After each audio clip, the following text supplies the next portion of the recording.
Hi, welcome. This event is entitled The Road to Gracie Mansion 2021, a reporters roundtable and Q&A. My name is Thomas, and I'm the founder and director of the NYC Political Forum. The group was launched in 2013, and now we have over 2,000 members. And this is the second mayoral race that we're covering.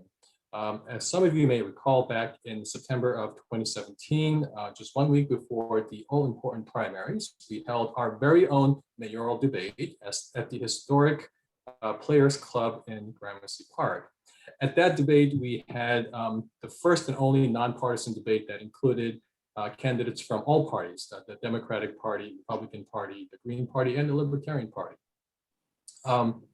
As of the date of this event, June 15, 2021, we're just 1 week away from the June 22nd primary. Early voting has already begun this past weekend. And tonight we have a panel of esteemed local journalists and reporters discussing the state of the mayoral race. They will answer your questions about the current state of what will be one of the most consequential mayoral elections in recent history of our city. They will also answer questions about ranked choice voting, because this is the first time our city has implemented this option. So without further ado, let me introduce you to our panelists. First, we have Harry Siegel. He is the opinion editor at the Daily Beast, the columnist for the Daily News, and a co-host of the podcast FAQ NYC. Hello, Harry. Hey, Thomas, thank you. Okay, next we have Nolan Hicks, is a City Hall reporter for The Post, covering the city politics, city agencies, the budget, and housing. He was previously a data reporter on the Daily News' investigation team and covered government for the major daily newspapers in San Antonio and Austin.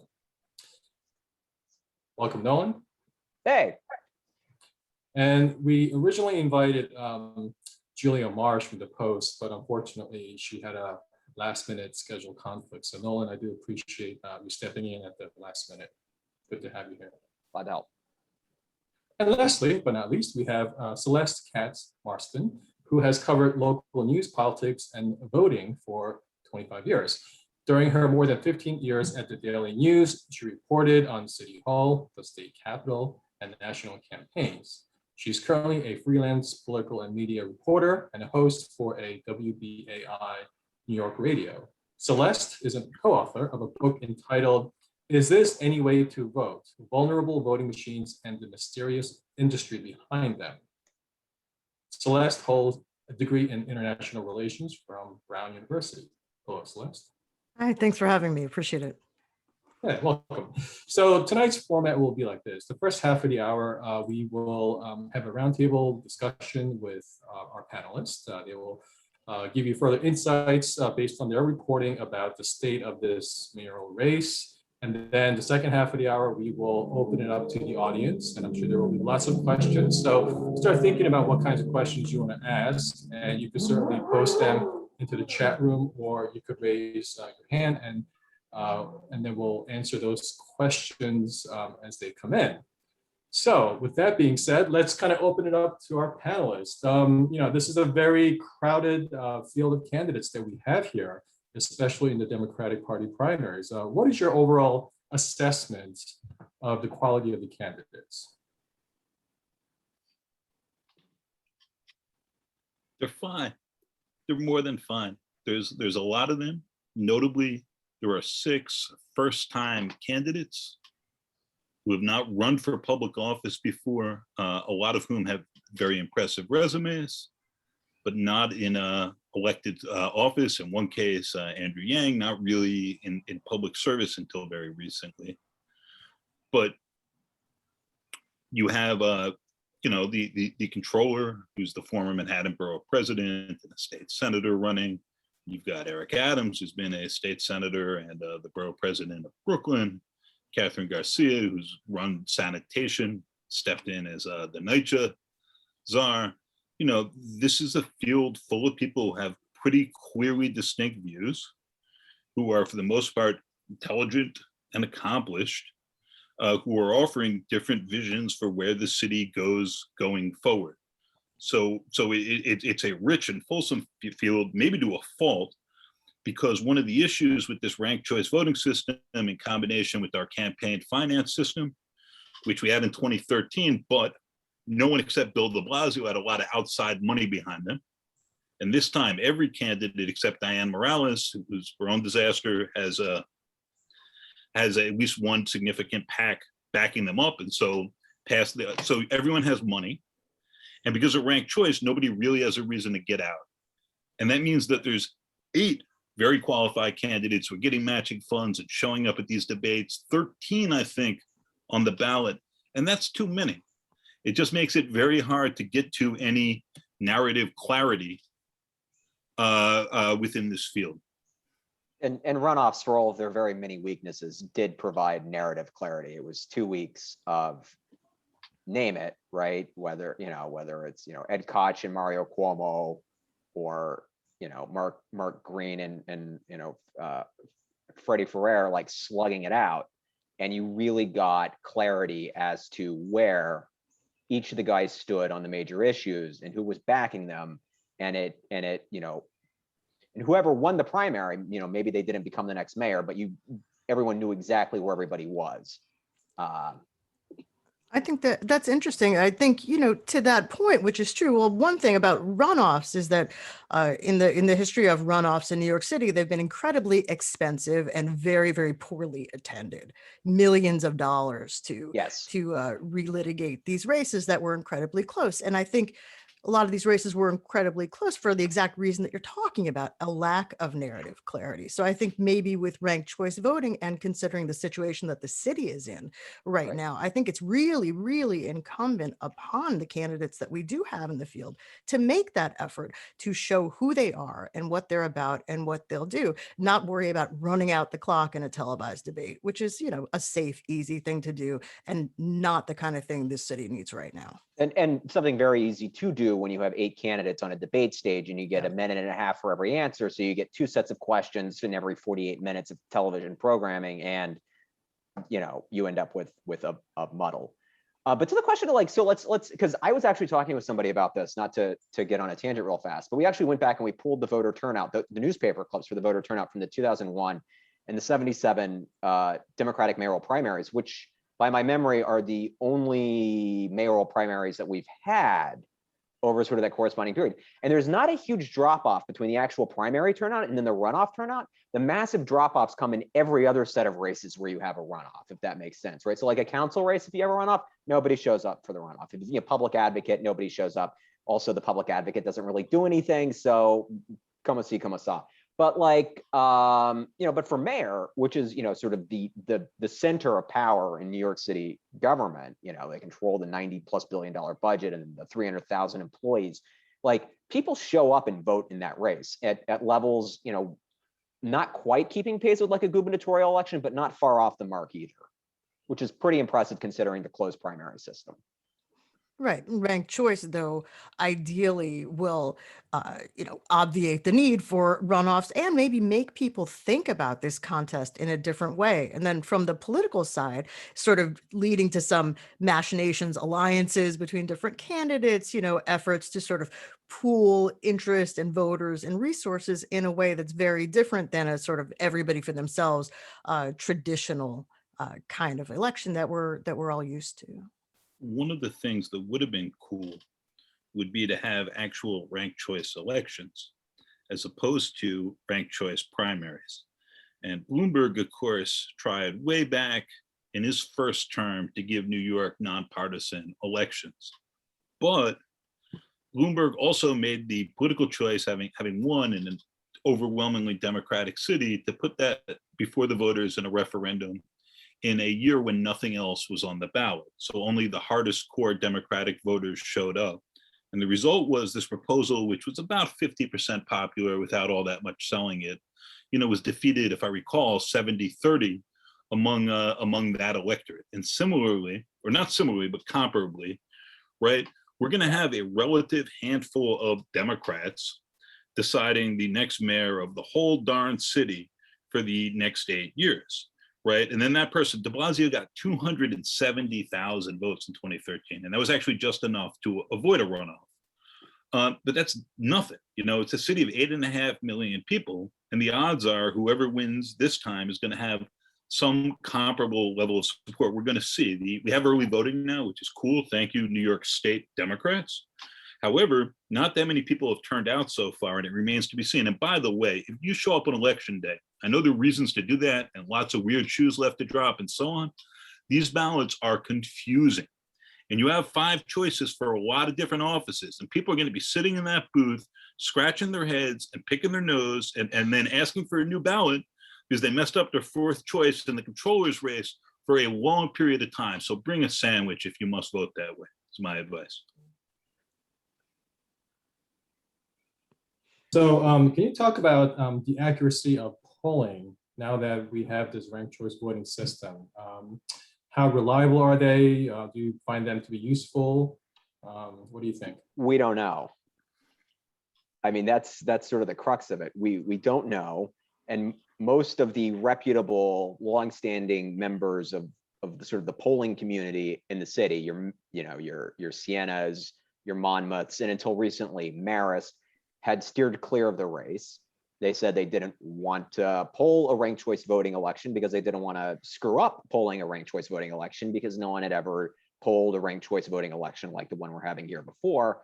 I mean, it begs a lot of questions, mostly of the chicken and the egg variety, right? Which is, how do you learn to poll a ranked choice election if you don't poll a ranked choice election and screw it up and figure out what you did wrong and then try to get it all right? But most of the polling in the race has been decidedly of quality that is decidedly underwhelming. That's sort of corrected itself a bit. New York One's done a couple of really, sort of top-notch surveys with Ipsos. There's the Marist poll that dropped this week. The Manhattan Institute, which is a conservative think tank, is paying for some live telephone polling. But you get these polls, and not to shame anyone in particular, but where they're, talking to voters, not on the phone, but by text messaging. And then, sort of making extrapolations that, for instance, the senior citizens who are comfortable with text messaging are somehow reflective of senior citizens writ large, where, I mean, I don't know what everyone else's grandparents are like, but I know my grandmother wouldn't use, a text message if you put a gun to her head. She just refuses. And that's her right. I mean, she grew up on a farm and knows how to sew, and I can't, grow plants and I can't sew things. And so, she's decided that's her skill set. And a smartphone is just simply not going to be part of something she picks up at the age of 80 something in life.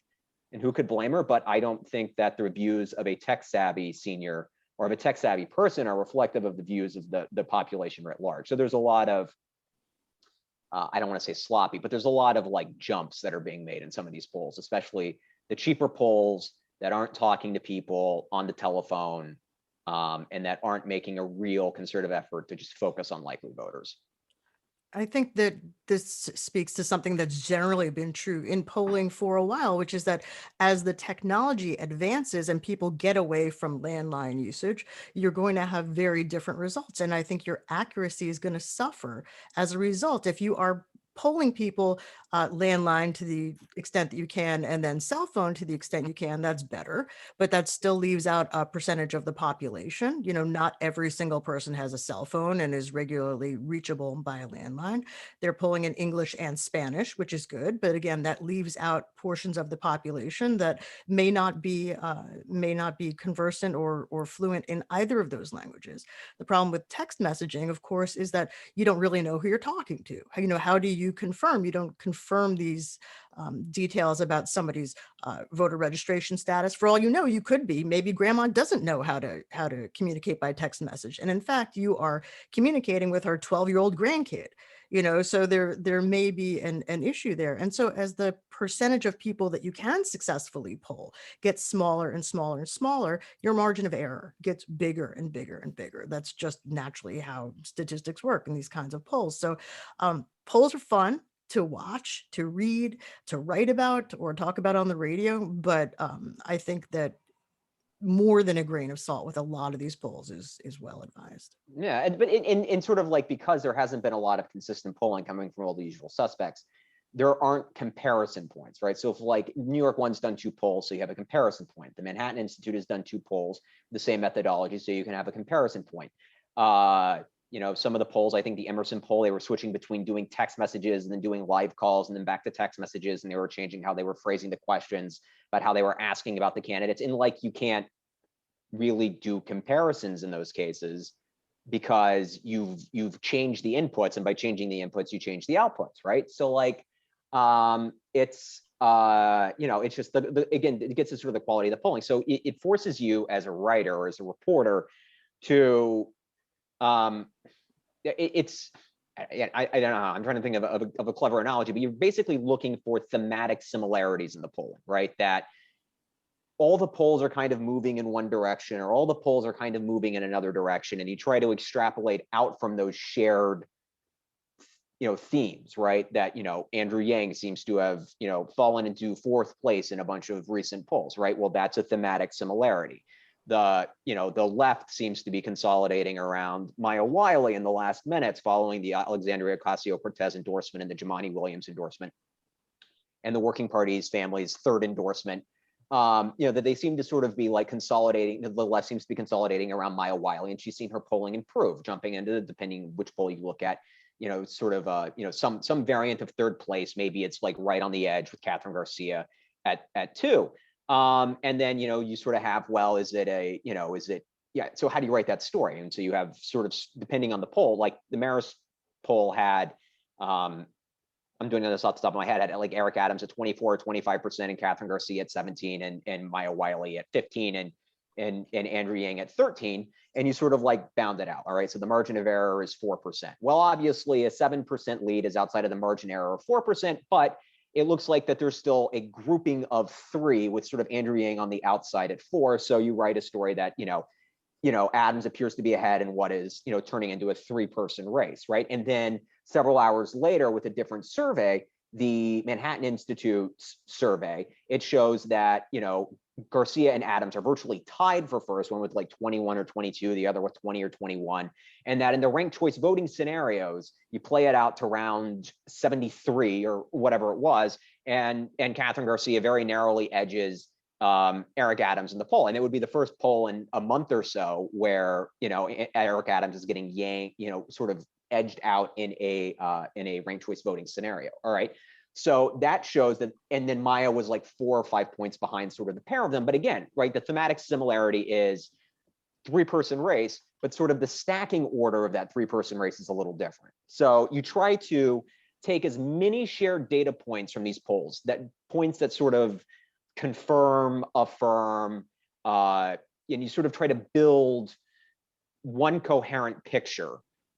And it's a task that would be made so much easier if like the good reputable polling firms would get in and would be doing the kind of polling that they've done in every other election cycle in the city beforehand. And as someone tasked with writing a lot of the polling stories and someone tasked with writing a lot of the campaign finance stories, the lack of polling information is not just everyone likes to rail about reporters, obsessing over horse race stories, but in a ranked choice voting scenario, it is a real disservice to the public, because in a ranked choice voting scenario, you go 1 through 5, and your 1's supposed to be your favorite, but sort of implicit in your favorite is someone who's maybe not too likely to win, right? And your 5 is supposed to be the guy who, like, well, I don't particularly like him, but I think he could run the city and I think he has a good chance of winning. But in order to, give voters the necessary cues to understand who should go 1 and who should go 5, you have to have credible polling that explains to people who, which candidates are actually likely to emerge in the race, right? Like who's actually likely to make it to round 10 or 11 or 12. Nolan, and without good polling, you can't do that. Here. Yeah. And for Celeste. So Evan Roth-Smith, right, who's the pollster for the Andrew Yang campaign, he's been putting out all of his polls and and details about them throughout this cycle. Yeah. Yang's campaign is being run by these Bloomberg guys. Yeah. And this was their big thing in his 3rd term run, was saying he's going to win. It's inevitable. Everyone stay home, because they knew that their ceiling was actually pretty low. And This was a way of ensuring they won. But my question here is, how have y'all as reporters, I'm an opinion journalist, so I get a pass maybe. Like, how do you process the narrative that one of the campaigns is putting out, but based on real polling and real data that clearly is meant to influence the narratives you're putting out, but are also new information points in the midst of this race? I don't put much stock in stuff publicly released by campaigns. So I focus on the independent, hopefully media paid polling. And if there's a really interesting nugget in like an internal poll, you know, maybe there's something that describes sort of why people think of Andrew Yang, you know, super favorably, why his supporters like him, or ditto Eric Adams, or ditto a Maya Wiley or Catherine Garcia. We might pull from some of that, but in terms of the top line race, you know, narrative shaping that we do in terms of deciding like which candidates get, you know, mentioned in graphs 1 through 5 of the story and which sort of get consigned to like graph 15 or graph 20. That's done, or the way I do it is I look at the best available public polling and call a lot of people, ask them if it reflects sort of where they think the race stands, and then look at the campaign finance numbers and see who's actually raising the money to compete and who actually has the public match and how they're spending that money. And, you know, you sort of try to build a coherent picture, right? Like who has money, who's spending money, who's raising money, who has the polling, does the polling sort of, you know, do the results of the polling make sense based on the facts as they are, you know, sort of being laid out on the ground, right? So like Eric Adams's polling is surged as the race is recentered on the epidemic of shootings here in the city, which are up some 170%, you know, over the last 2 years. From 2019 to 2020, they were up 70 or 80%, and then from 2020 to 2021, we're up another 70 or 80% on top of that. And while there are a lot of neighborhoods in the city that haven't seen much of an uptick in shootings at all, there are some neighborhoods in the city where the violence has been focused and predominantly focused in those neighborhoods, which is where a lot of the shooting surges happened. But and not to sort of lose the point, so you sort of have a disparate narrative in the city, right? But like the point of the matter is that whether or not the shootings are surging in neighborhoods, typically poor minority neighborhoods, but there are you know, sort of overlaying quality of life concerns in like richer, wealthier, whiter neighborhoods too, and it sort of, you know, blends together into a fact set that has given, you know, Eric Adams a real boost in the polling, in large part because, you know, he has a resume that allows him to sort of speak to voters with a credibility on this issue that a lot of other candidates have not seemed to muster. Yeah. Does that make sense as an answer, Harry? I mean, it sort of wanders a little bit, but you sort of like, you take, you know, like all the information you can muster, and then you try to like just distill it from that. And the more information and the more data points you can get, and the more people you can talk to, and the more on the ground reporting you can do, like the better every story is. I think that, you know, I definitely see where you're going with that. And I think that's largely right. I mean, I think I would even be, and I'm in a little bit of a different position than I was in the last mayorals that I covered, where I was, covering them in a, you know, daily way, and being at the hall or being on the trail or covering, you know, gubernatorials or national campaigns or something like that. And in those campaigns, I would frequently have campaigns try to give me some internal polling, and they would, you know, like they're doing me a favor. It's like, okay, well, you know, this is very interesting. The top lines are interesting. It looks like you're going to win. I'd like to see the crosstabs. Yes, I'd like to see the supporting document. Oh, well, we're not releasing that. Really? Well, then I'm not writing about this. Yeah. Because, you know, it's like, why don't you just have your mom call me up and tell me what a nice guy you are and what a good mayor you'd be?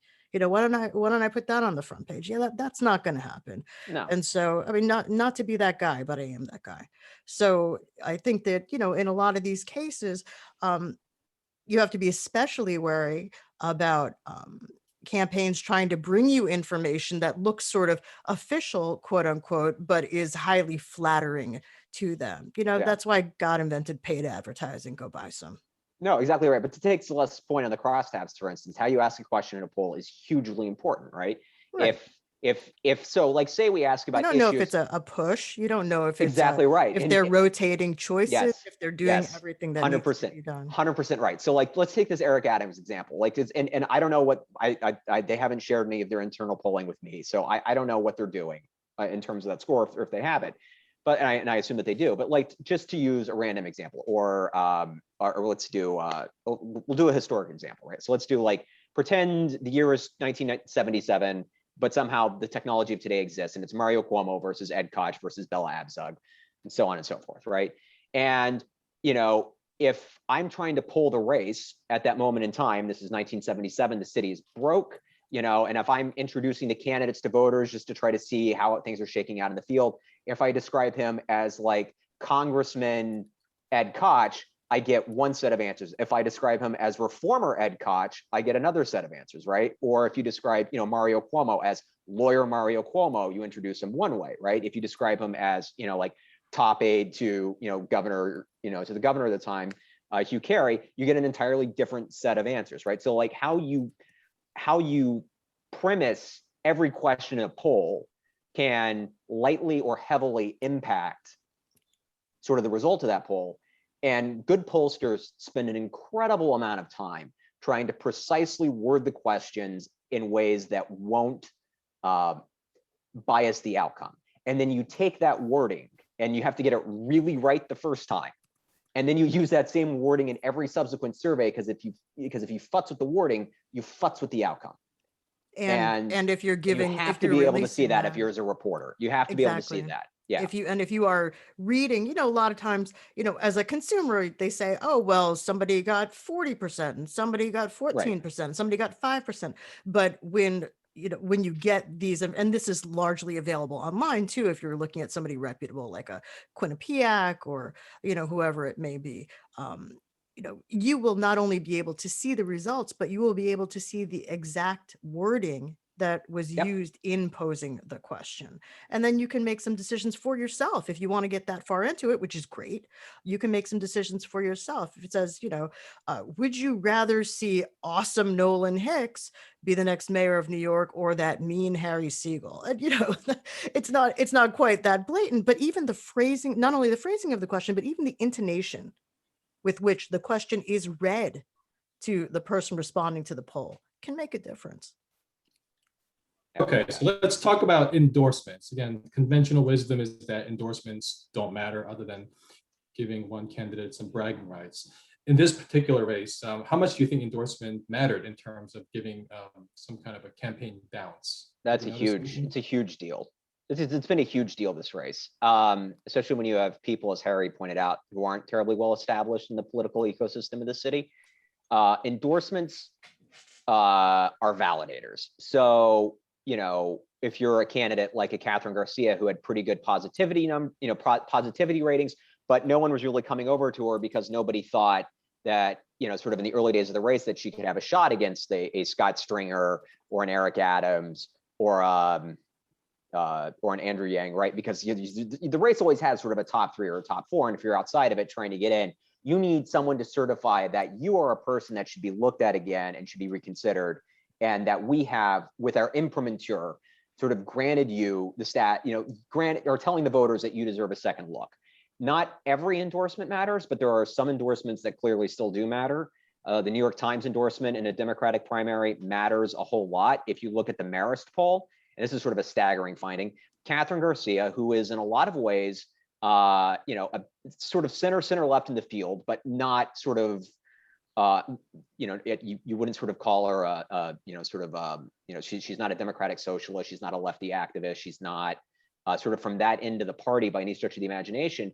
She's, winning one out of every, she's polling at darn near 30% in Manhattan, which is double anybody else. She's winning white voters, and self-described liberal voters, which is kind of an extraordinary feat. It is basically Scott Stringer's political base. And it's ended up with Catherine Garcia in no small part because Catherine Garcia netted the endorsement of sort of the newspaper of the Scott Stringer voter, the New York Times, right? And when you look at voters and voter turnout in New York City, like if you can make real inroads with voters who live west side of Manhattan, upper west side, Chelsea, the Village, the Upper East Side, like that is a huge piece of any winning coalition in the city. And if you're an Eric Adams, who's really well established, endorsements don't matter as much.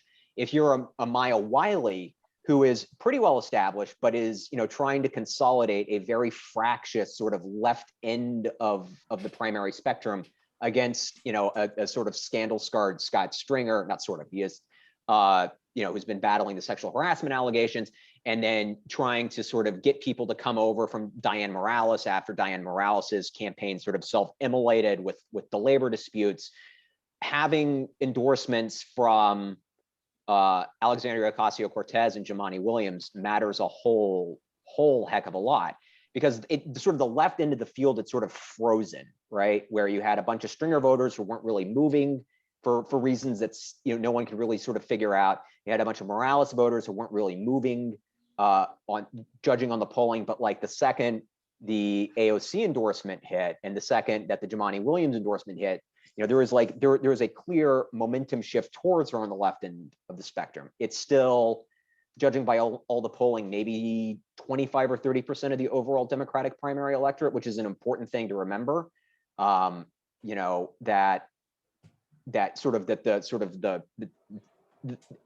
reach of that wing of the party is still somewhat limited in city politics, but like she desperately needed that to consolidate behind her to have a shot, and it has. And so you've seen her polling go from like 10 points to like 17 points or 18 points. And we're talking, it's a near doubling in support in the last week or two.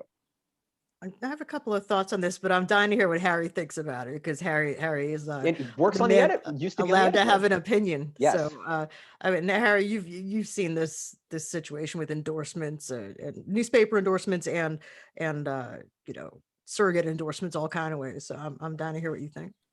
So with surrogate endorsements, the endorsers are generally following their voters and trying to time this out right.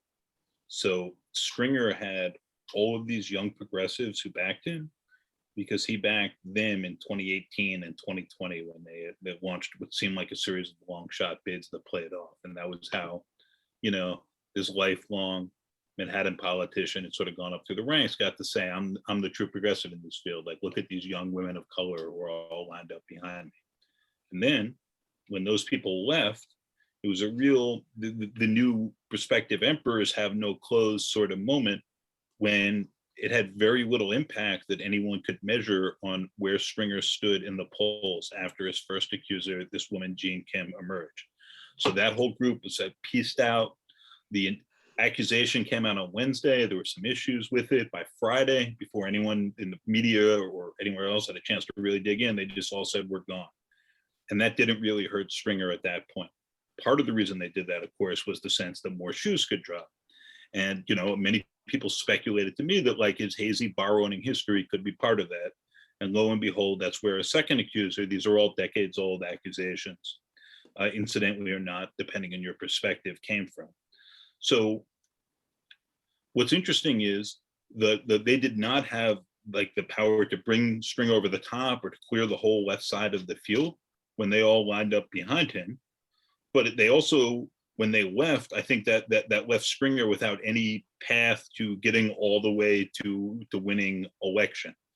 The AOC endorsement, in my view, which came out right after that second accuser, and I suspect from what I've heard that had something to do with the timing there, was almost an act of desperation by the left. AOC had endorsed Brad Lander in the controller's race very early, and it had almost no immediate impact on where he stood in the polls.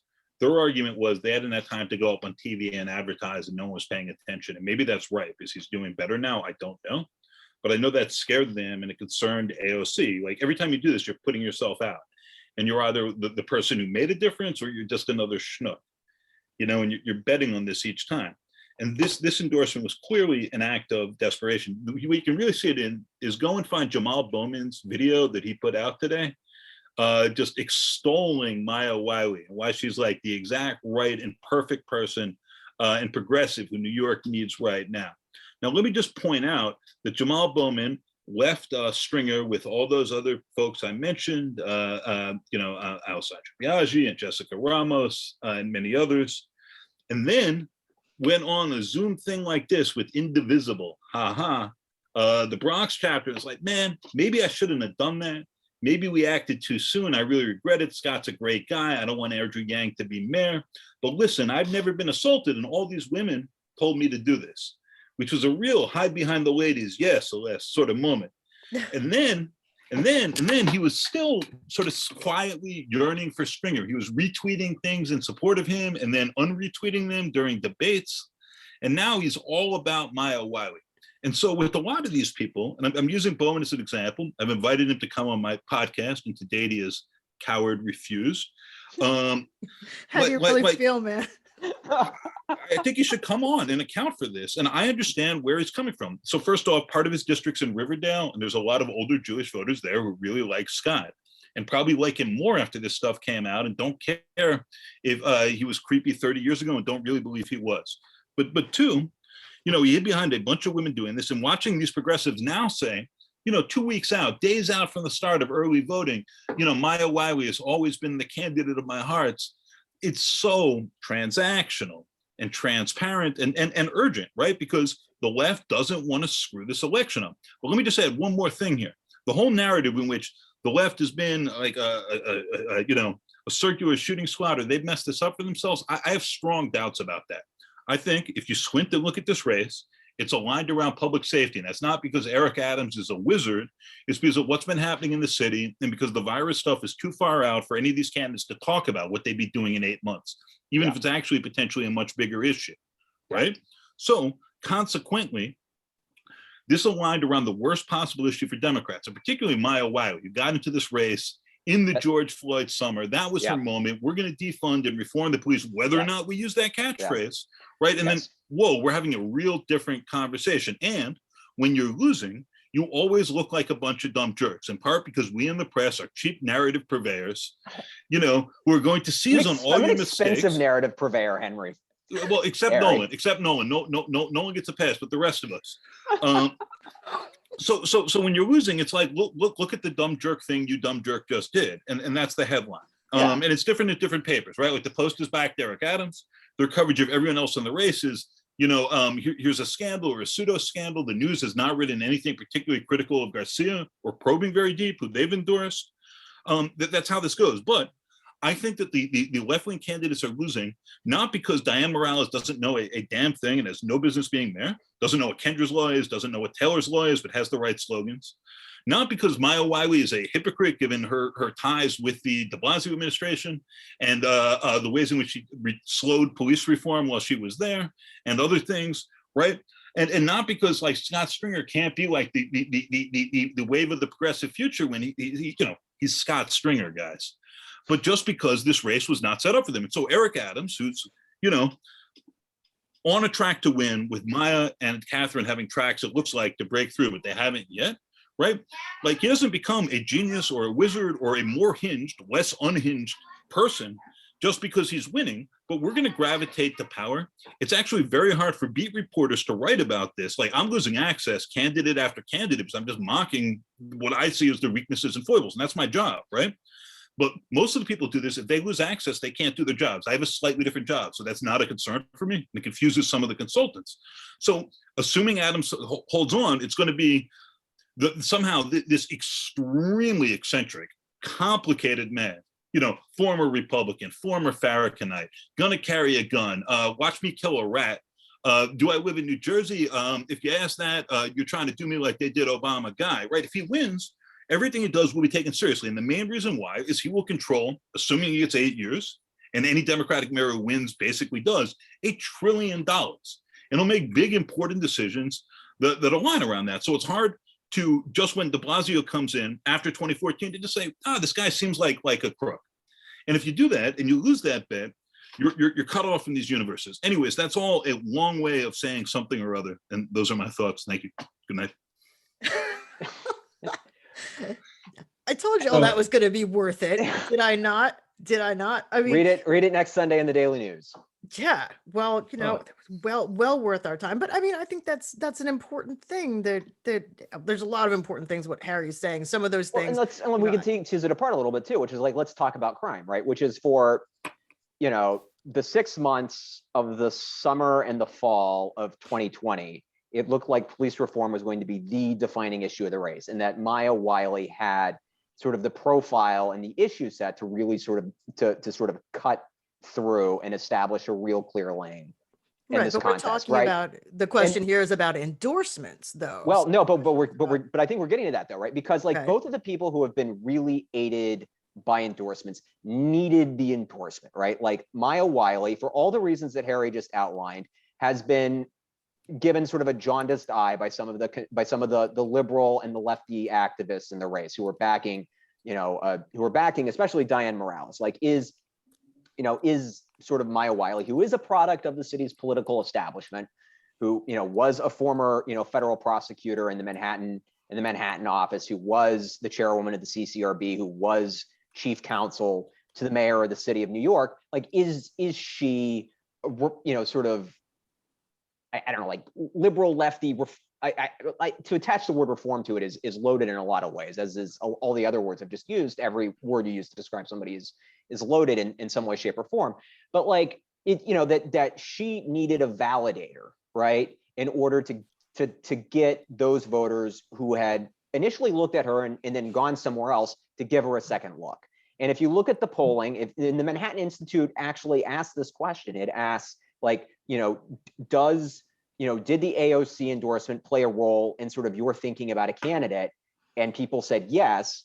And, you know, does it play a positive or a negative role? And they said a positive role. And you can sort of see the polling track that. You can see the former Morales voters and some of the former Stringer voters moving towards, especially those on sort of the left end of the Democratic political spectrum, moving towards Maya Wiley and giving her this shot of energy, right? So I think I'm not saying all endorsements matter. I'm saying that in this race, there have been two, I think, really clear-cut examples of them mattering. And I think the other is Kathryn Garcia, because you had someone whose favorability numbers were quite good, but nobody thought she could win. And people like to vote for a winner, just like, you know, people like to root for winners unless you're a Jets fan. And you know, like, they needed someone to say, like, actually, she can win. And to have the editorial board of the New York Times, you know, the holy goddamn New York Times say, to quote Network, the movie, which is fabulous, everybody should go watch it, to say, like, Kathryn Garcia really can win this race and you should really give her a vote.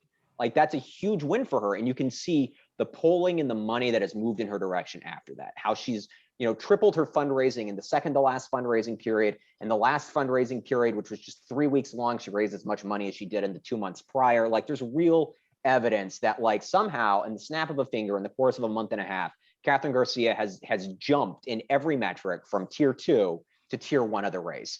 In the same way that in the last couple of weeks, post AOC, post Jumaane Williams, post the left sort of coming home to Maya Wiley, that she's jumped from tier 2 to tier 1. And there's sort of two pieces to this that we haven't really talked about in sort of the shape of the race. One of which is, if you go back and if you look at Scott Stringer's initial calculation, which Harry referenced, where he was sort of getting out to the left, he thought the city electorate was moving to the left. And it was evidenced by his endorsements in 2018 and in 2019, some of which, you know, stem from, you know, the years he spent in Albany and longstanding Democratic Party frustrations with the independent, you know, with the IDC, and some of which was him, you know, just positioning himself and trying to get to the left and seeing that there's a real, you know, tremendous amount of energy in certain sectors of the city, certain Western Queens, my neighborhood here in Crown Heights in Brooklyn, for sort of, you know, candidates who are incredibly dissatisfied with a significant amount of the city on like a fundamental structural level and are demanding massive changes to it, the DSA candidates. And he saw that there was a lot of energy there, and he read into there being a lot of energy that there could also be a lot of votes. And before Stringer imploded, imploded, I mean, he's now at 6 or 7% in the polls, left tier 1 and became tier 2. I think it's sort of an easier way to think about it. Like, even he was sort of starting to inch away from some of the work that he had done, boosting progressives and you know, Tiffany Caban, for instance, in Queens, who he endorsed in the 2019 district attorney's race out there. He was pressed by an Orthodox publication about the endorsement, Hamadiyya. He sort of backs away from the endorsement in that interview, and you sort of saw a recognition from him as his campaign was starting to take off, that he was having to sort of like move his campaign back towards the middle of the Democratic Party electorate, because the left lane, even in New York City, in the left, sort of the left piece of that electorate, just isn't that big. So unless you have an incredibly fractured field, your ceiling is, you know, 20, 25, 30%. And in order to win that kind of race, you know, it requires the moderates splitting in a lot of different directions. And that wasn't really happening, right? And you sort of seen that here, where you have, until recently, you know, you look at the top 4, you have, you know, Eric Adams, who by any estimation is a moderate Democrat.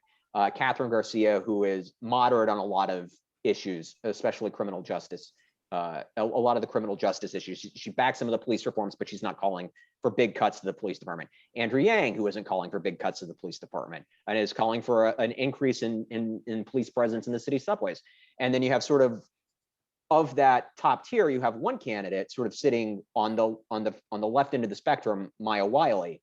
And even she's tried to hedge those positions too a little bit. If you go back and if you watch the ABC debate, Dave Evans, one of the moderators from Channel 7, presses Maya on her positions on cutting the police budget. You know, she's in favor of cutting it by $1 billion a year. How many cops would you cut? She wouldn't answer. He puts the question to her 2 or 3 times because she doesn't want to get caught on tape saying that she wants to lay off a bunch of cops, because she knows, even in New York City, even in 2021, even after the summer of 2020, that is a position that would cost her dearly politically. Celeste, do you want to talk about unions for a minute? Because I feel like that we haven't got to that Yeah, at all.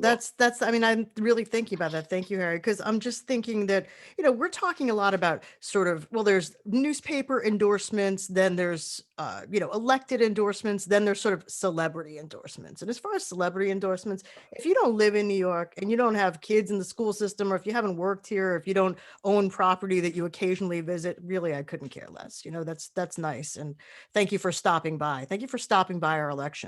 But like, how about no? So I think the interesting thing, well, there's a couple of things. Unions are a thing that I did want to mention because, you know, first of all, I would like to believe that people endorse out of the kindness of their hearts, or because, you know, they have a deep-seated belief that only one person can be chosen to run the city. And of course, we know that neither of those things are true. If somebody endorses you, typically it's because they want something. They think you're going to give them something that they want, that you can give them, that nobody else can give them, and that's fine. The other thing about union endorsements is that they have mobilization, you know, capacity, not only to get people to vote, but to get people to go out and, you know, work phone banks, you know, call up their friends, leaflet at subways, you know, things that you can do in a non-pandemic environment, which has made this entire exercise slightly more interesting.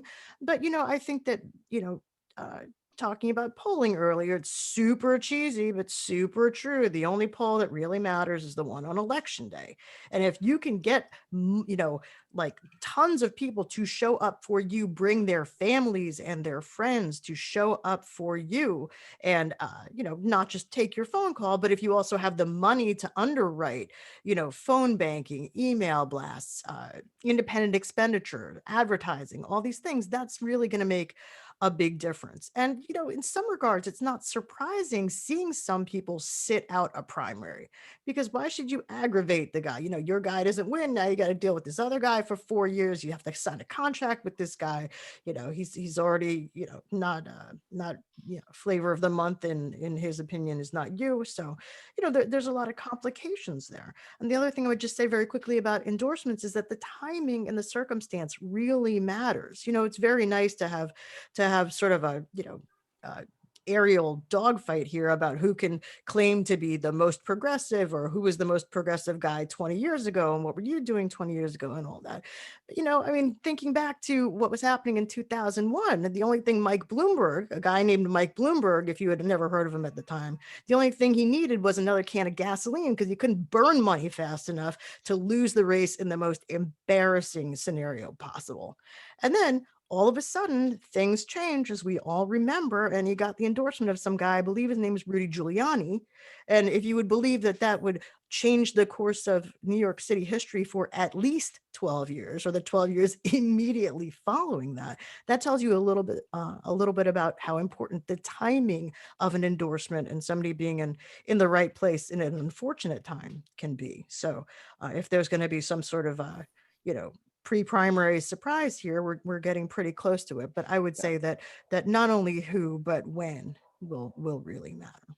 And we've had a lot of those surprises already. I mean, the sexual harassment allegations against Scott Stringer were a pretty big surprise. The Times going with Garcia was a pretty big surprise. AOC jumping in the race at the last minute, I think ticks that box. I mean, this has been a race that has reshuffled itself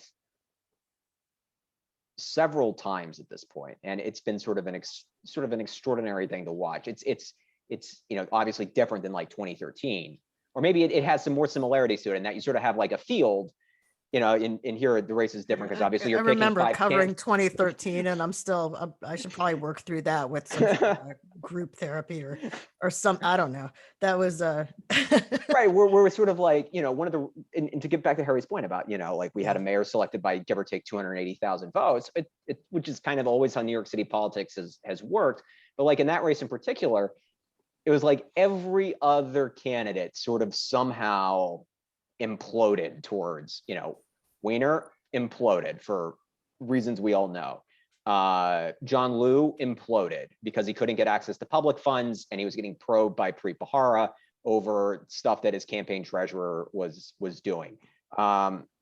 it's basically a straw donor scam, I think it was. Yeah. That was the allegation anyway. And Bill, Thompson sort of got on the wrong side of stop and frisk. Well, Bill de Blasio got on the right side of stop and frisk. And you had Quinn who got nuked with all that money from night class, and which would end up becoming also very close to Bloomberg. So yeah, yes, Bloomberg, and had that can cut both ways there. Yeah, no, definitely. I mean, but the obviously the night class scandal would end up becoming a giant, sort of through line for the first 4 or 5 years of the de Blasio administration. But yeah, I mean, it's sort of remarkable, sort of like in that race, kind of like this one, you have a bunch of candidates, and especially on sort of the left end of the field, you've had sort of, if you have 8 candidates, you have 2 on the right, sort of a Donovan and a McGuire who never really took off at all, despite spending millions, including millions of, by Sean Donovan's father. And then, on the other end of the field, on the left end of the field, you have 2 candidates who have sort of, got some traction. We're taking off. We're making some progress, and then sort of, collapsed under political duress. And so you're sort of left with, out of 5 options on your ballot, you have 4 that qualified for public financing and still seem to be, in running actual, ship-shape campaigns. In 2013, Quinn was the real presumptive winner and front runner, and then Anthony Weiner was, and they both collapsed for different reasons. And that opened up this late space for de Blasio. In 2021, I think you can make a pretty good case that Eric Adams has been clearly top tier, yes, a front runner at least, constantly since January, and that nothing has happened to change that dynamic. And us ink-stained wretches and BS artists and whatever else have been talking about pivotal moments and turning points all this time, and stuff's happening, and it could play in really big ways.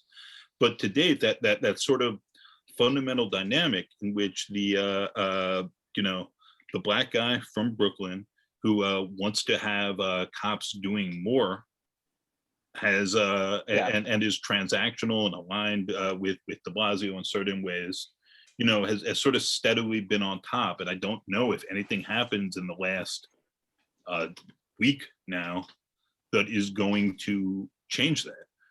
So lots of this has been interesting, but none of these pivotal moments have in fact pivoted everything to this point, even as people have moved up and down. Well, and they certainly have. It's sort of pivoted everybody but Eric Adams. And Adams has sort of benefited from, as there were, again, to sort of like get back to the race, right? Was this a police reform election? It looked like it was going to be when Maya Wiley jumped in. Is this a COVID election, right? As we were, in the midst of the second wave, and the hospitals were filling back up again, and there were real worries about whether or not, we would ever get the vaccine program together at the federal level and at the state level and at the city level. And, is this going to be a COVID election? And that's sort of when, you had, a bunch of people sort of campaigning on those issues, and it sort of changed the conversation. And then sort of as, all the COVID concerns sort of melted away as people got vaccinated, obviously there's the announcement today that at least 70% of adult New Yorkers have at least one shot in an arm, which is great news. Crime and worries about crime and worries about quality of life and worries about the city that we're sort of coming back to have sort of taken center stage. And that is, for an election around crime, it is hard to think of a candidate more tailored on paper to an election like that than Eric Adams. I have to keep crunching these numbers. Yeah. I'm sorry, Nolan. No. I mean, in terms of just, it's the issue people are talking about, to have an ex-cop who was also a person who was, prominently pushing for reform in department, having a person who, seems to be, who claims to be able to talk with credibility to the department, that he's been there, that he knows how it works, he's been in the ComStat meetings, so on and so forth. And his argument is basically, his argument is that, I'm sorry, his argument is essentially that, like, I can fix it because I've been there, right? Which is a very similar argument to sort of the one that Catherine Garcia is making about the sort of the overall, dysfunction in the city bureaucracy, which is, I've been there, I've been trusted to fix it, whether it was the sanitation or the food department, or the food program in COVID, or lead poisoning with kids at NYCHA when, the feds are threatening to take over the whole shebang, and they're actually, in that way, I guess, sort of similar candidates, but I'm digressing. No, I mean, I think it's worth mentioning that, yeah, the arguments for Adams and Garcia to some extent are similar, although Adams was in legislative office, Garcia in executive office. So those are two very different roles, and I think that's worth thinking about. But I mean, the big difference, I think, between Adams and Garcia, just, on the face of it, but super important, is Adams, both of them have a long history of public service. Adams was doing it where people could see him. Yeah. I mean, I first covered Eric Adams when he was a state senator, and then, people know him to have gone on to do lots of things in public service and to be borough president, to, now being a candidate for mayor and all these things. And this is not to hold anything against Catherine Garcia, but I think voters just do not know. There's been a much steeper learning curve with her. They just do not know as much about her background, her life story. Adams is, I'm not going to say he would go to the opening of a garage door, but he's not a guy that ever struck me as being terrified of getting too much press attention. And I say this as somebody who covered the guy for many years.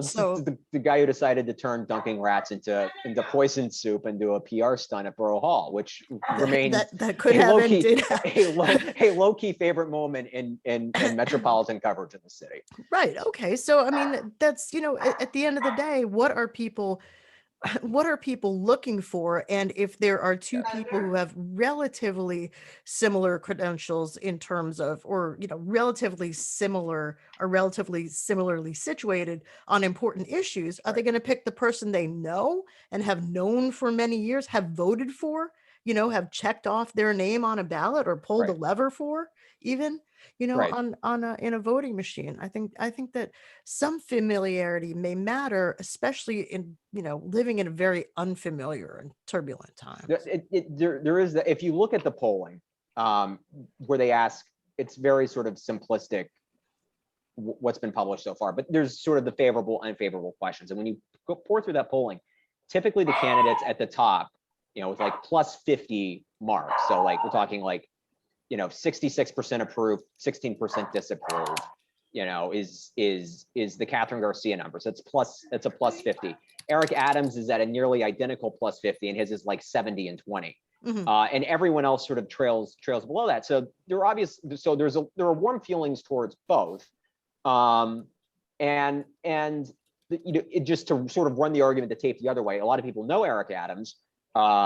Sometimes I agree that being less known and getting to shape your own public image can be helpful. Well, yes, and with Eric Adams's case, his long and very public history in the city does come with its own negatives. So he, has to explain things like telling people to go back, sort of the infamous quotes telling people to go back to Iowa, or where he gave the speech at the opening of the new senior center for AIDS survivors in Brooklyn, which was built on a parking lot that used to be owned by NYCHA. It's housing for indigent survivors of the last great epidemic to hit the city.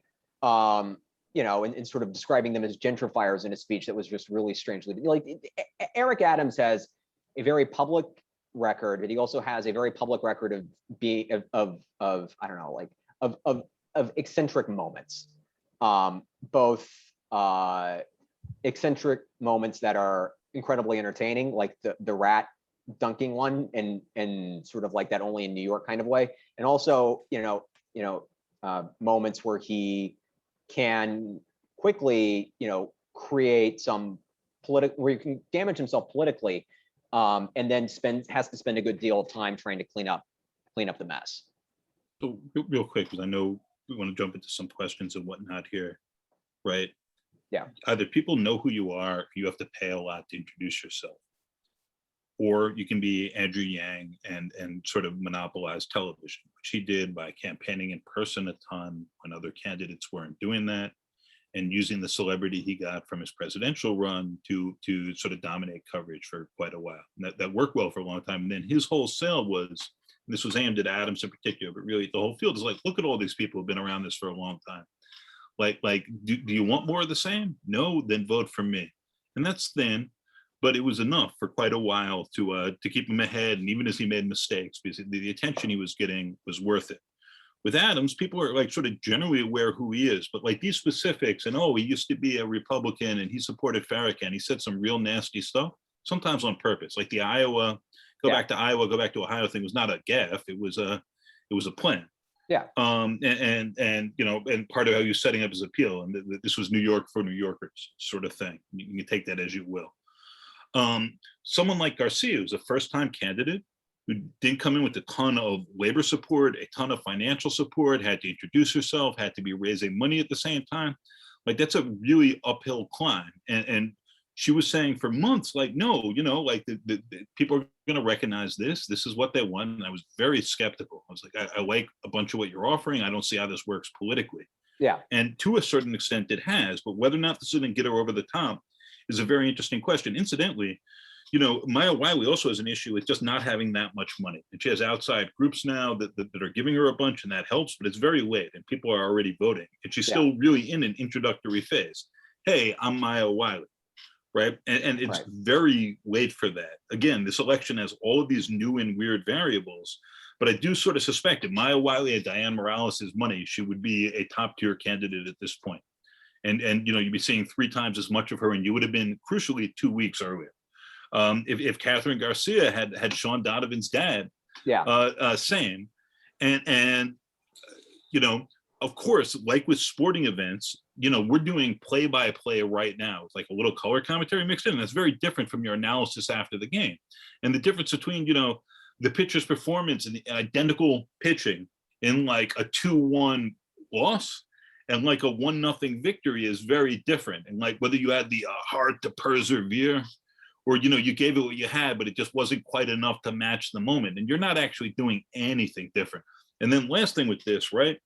For the first time candidates, especially Yang aside, because he just messed around with this and he had a staff who had COVID and had to isolate. And then as soon as he came back, he got COVID, you know, when everyone else was trying to demonstrate responsibility by not showing up in person. He said, I'm going to demonstrate enthusiasm and get the camera time. But for these first time candidates, like, they're way better now than they were when this started at just being candidates and like talking and timing out 45 seconds at a debate and making their cases. And I do think that this could have been a very different race for that reason if it was in September. And some of these things would have played out differently. Like I'm pretty sure Jean Kim would have emerged at a different point than she did, right? But I suspect that like Ray McGuire, who can be very magnetic, and Sean Donovan, who can't, but like is an accomplished guy who's done lots of things for a reason, and it's not the total stiff and stooge he generally appears as, like that they would be doing much better if they'd had time to get their sea legs under them, either because this election was a little later or because they've been able to start campaigning in person a little later. So as with all these races, as in 2013, like this is how contests work. It's not quite fair. It's not quite perfect. And at a certain point, you got to stop and have the one poll that matters and like, you know, see who's going to be running things. One interesting nugget of information about Eric Adams is that apparently he was once registered Republican until he switched parties. So speaking of Republicans and public safety, can you talk a little bit about the Republican primaries that are also taking place right now? Who the candidates are, and what are some of the issues that they're discussing on the campaign? The candidates are Curtis Sliwa, who's a former talk show host on John Katzmatidis' radio station, WABC 770, which I understand is once again doing music programming on weekend mornings. So the music has no longer died. And the other is Fernando Mateo, who is a former taxi owners livery driver. lobby. Was it the drivers or was it the owners? I can't remember. I thought it Was it the was fleet owners? livery. Anyways, attached to like the embattled hack Right. industry, the And hack Sliwa's- license industry. Sliwa, also the founder of the Guardian Angels, of course, Yes, which and was how most people knew him for, how I knew him from Yeah. when I was a kid. I didn't meet Matteo until later on, like being a reporter, but Sliwa's, and you know, that race is very, it's I don't want to call it jokey because it's not a joke. Politics isn't a joke, but I mean, if you watched any of the debates, it's just, you know, it's a little bit slap happy and it's yelling and it's political theater and it's, you know, that kind of thing. And you don't really, I mean, look, you have to make a splash in New York to some extent, unless Yeah. something really catastrophic happens to get attention in New York. Either you've got to be incredibly interesting or things have to be in really bad shape, or the guy before you had to be a total disaster, or some combination of all those three. things. Yeah. Or And just slew I'm sorry, Celeste. no, Excuse no, me. go ahead. I think I was getting my point, which is that like it's typically very difficult. We always have this idea that typically it's very, very difficult for Republicans to get elected mayor, except if you think about how Mike Bloomberg was mayor for 12 years. Not all of them, I think, is a registered Republican, but still, Switched to run. you know, right, in the footsteps of Rudy Giuliani, who the second time I believe was a charm for him, having gotten his clock cleaned in the his first go for mayor. Yeah, and by the narrowest of margins. But I think sort of the and I think you raise a very good point here, which is that in times of sort of civic catastrophe, you know, the hold that the Democratic Party has on city politics tends to break away with some sort of fusion ticket or you know, candidate sort of runs sort of as the alternative to whoever the back in the days of the machine hack was. You know, which is how you ended up with John Lindsay and everything else. And sort of the running as a good government reformer. But like, you know, when Rudy Giuliani nearly lost in, you know, barely lost in '89, the city was clocking something like 1,800 murders a year. And when Rudy Giuliani barely won in 1993, this is a swap of 50,000 votes between the two elections. It was a very narrow loss and then a very narrow victory. You know, it was when the city was, you know, had just come off of clocking 2,200 murders a year. And that is, I mean, that was a civic catastrophe, sort of that level of violence. You know, when Ed Koch ran and won as a reformer in the Democratic primary in 1977, you know, sort of, you know, beating the old boy system. Obviously, you know, Koch made his name in politics by beating Carmen DeSapio, the old Manhattan party boss in the West Village. You know, that was at a time of civic crisis. The city was effectively bankrupt. It was being governed by a board of bankers and financiers, sort of the codification of the old permanent government. You know, ditto, you know, when Fiorello LaGuardia ran and won in '33, that was a time of great civic crisis because of just out of control, rampant Tammany Hall corruption at basically every level of city government. And the governor, the mayor at the time, I believe it was Dwyer, was Dwyer, the 48 guy who got ran off to Mexico. Anyways, no, Hines. Was it Hines? Who was it in 33 who was about to get booted just because of the insane levels of corruption? Anyways, Albany was about to take the step of tossing a New York City mayor, which is an extraordinary power that's never really been used before, just because of just how terribly rampant the corruption was. And LaGuardia, who had been running on anti-corruption platforms in the city for a long time, had been in Congress and then lost, and was sort of seen as something of a joke because of his rampant, because all he did was talk about government corruption. There were these trials that happened in the early 30s. They totally vindicate everything LaGuardia is saying, and then he's put into office. And sort of the modern New York, as we know it, is sort of born. Public housing is born. The 6th and the 8th Avenue subways get built. Like the sort of a total reshaping of the face of New York. But it only happens in times of like great civic distress. And if you look at sort of the quality, sort of the tenor and the quality just by CV alone of the characters fielded by the Republican Party in '89 and in '93, or by the John Lindsay, who was a sitting member of Congress when he ran and won in '65, or Fiorello LaGuardia, who had significant time in Congress, and you compare it to the resumes offered by Sliwa and Matteo this time around, it's not even in the same sort of ballpark. Yeah, I mean, there's a lot of people wondering, like, if Jimmy Otto was the much respected Staten Island borough president were running for mayor, I think it would, the conversation would be different, but he's not. And so the conversation is what the Would it be? conversation is. Yeah, I think Well, the I timing, mean, I know we're going to the questions, but yeah, the right, timing yeah, certainly does matter, because if you yeah. want to look at somebody who was kind of a, I don't want to call him a bureaucrat, but he understood management, or, maybe he was more of a technocrat sort of, but I mean, look at Joe Lhota, right? So I covered Yes. that race. Now, was Joe Lhota a man who was, was he the nicest guy to every single person he met? Maybe not, but was he fundamentally like a decent, clean guy? Did he have experience in the city? Had he run the MTA? Had he run, had he been a deputy mayor during a really difficult period for the city? Yeah. Yeah. Did the sound of his votes hitting the bucket, like, make a sound? Barely. Yeah. Yeah. Right. So, there was somebody who was, arguably qualified, Right.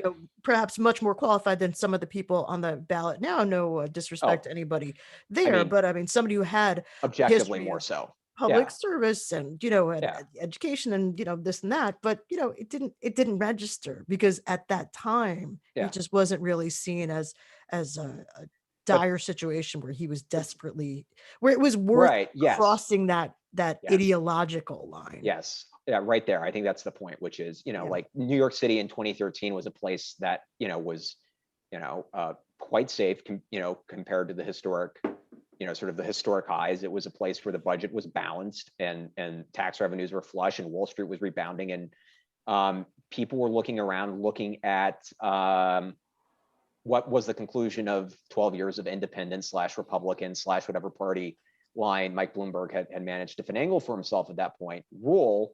And they were looking for something vastly different and more compatible with what they were worried about in the city that time, skyrocketing housing prices, sort of to be the one very prominent example of that. Okay, why don't we go to the next segment, which is we'll open it up to the audience for Q&A to our panelists. If you have a question, please raise your hand to ask a question to our panelists. We ask that you turn your video on so we can see who the questions are coming from.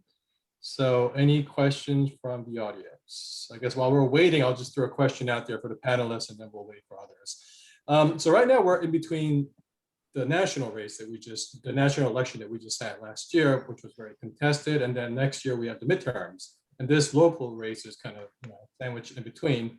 Are there any trends that you're looking at in terms of any national implications, for both parties? Yeah, I'm really interested to see how well DSA style candidates do without Trump in office. I think that's a huge unknown, because for 4 years they had a really compelling figure to campaign against, and the case they made was very simple, which was, you don't like Donald Trump, I really don't like Donald Trump. This is their conversation to voters. You don't like Donald Trump, I, the candidate, don't like Donald Trump. I am as far away and as politically removed from Donald Trump and everything he stands for as anyone can possibly be. And having a really, it's like if just thinking about it in sort of like cinematic terms, how movies with really compelling characters are far better than movies that don't have really compelling characters. So what exactly are they defining themselves against now? And how are they making these arguments to the public? And how receptive is the public to the argument without sort of a figure like Donald Trump in the White House, who sort of defined every level of politics, the city and the state level and the federal level, for the entirety of his 4-year stint in Washington. Yeah, and this might be sort of, and I don't think it's going to play out this way ultimately, but this might be the sort of the most extreme possible test of the idea of defunding the police or limiting investment in policing and law enforcement. Because, people might well say, well, I don't think that the police should have this kind of weaponry, or they should not be present in such great numbers, or they shouldn't do this, they shouldn't do that. But I didn't mean for New York City, because that's different, because they have a crime problem. There's millions and millions of people there. And, that's, everybody knows that New York is a separate story. So if there ends up being, whether it's through a combination of a mayor who believes this, a council who believes this, both, some sort of other, social movement or something like that. But I mean, if that can really happen in New York City, then I think that has that is a big, big litmus test for the rest of the country. And at this point, I hate making predictions, but I don't see it happening at this point. I just don't see it. If you're looking at the top tier of candidates that are doing well, at least according to the polls right now in this mayoral, I don't see New York doing a huge lurch to the left on law enforcement. So when Bill de Blasio beat Joe Lota by All all the the votes, yeah, he said I have a sweeping mandate, and then got into a big fight with Cuomo about that, and a bunch of stuff happened. It didn't go well. And then a bunch after that, he you may remember this, he ran for president, believe it or not.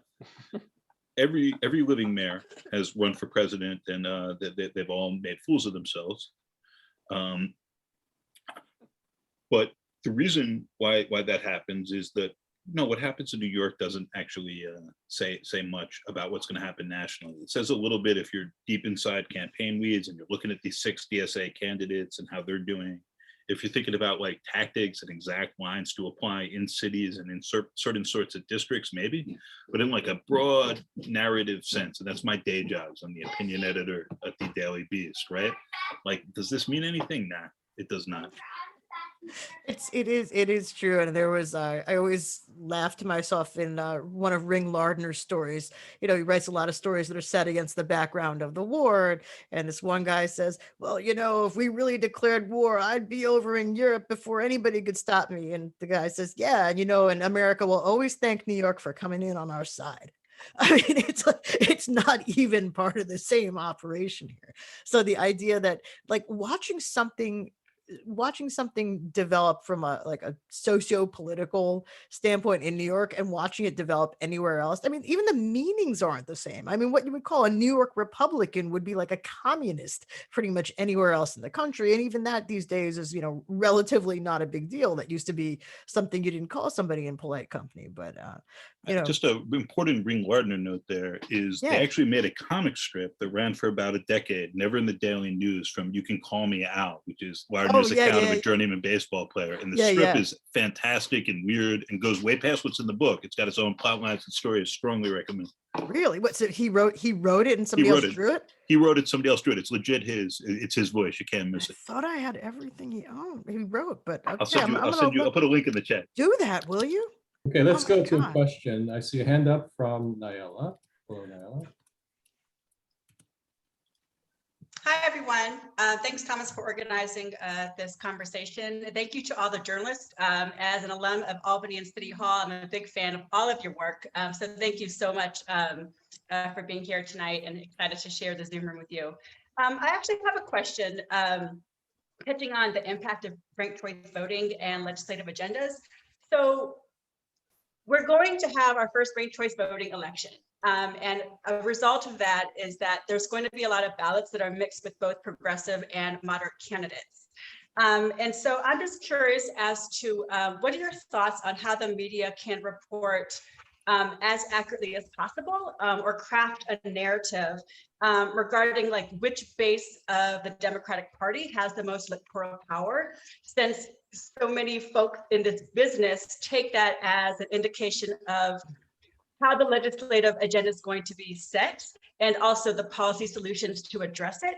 And especially since, ranked choice voting, doesn't necessarily capture, why folks voted, why they did, such as ethnicity, such as ideology versus personality.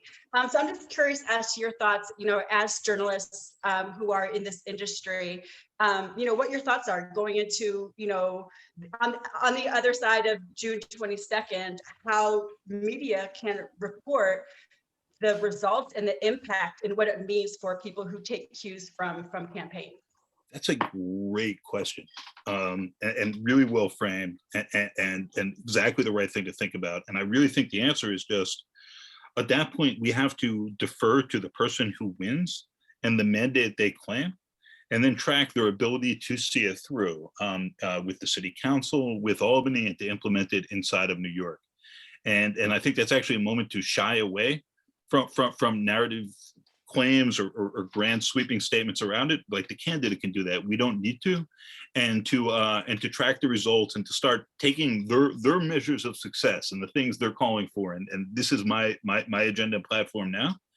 And paying attention to both what they say the results should be, so we can come back to that in a year and 2 and 5 and say they did it or they didn't, and what we think they should be.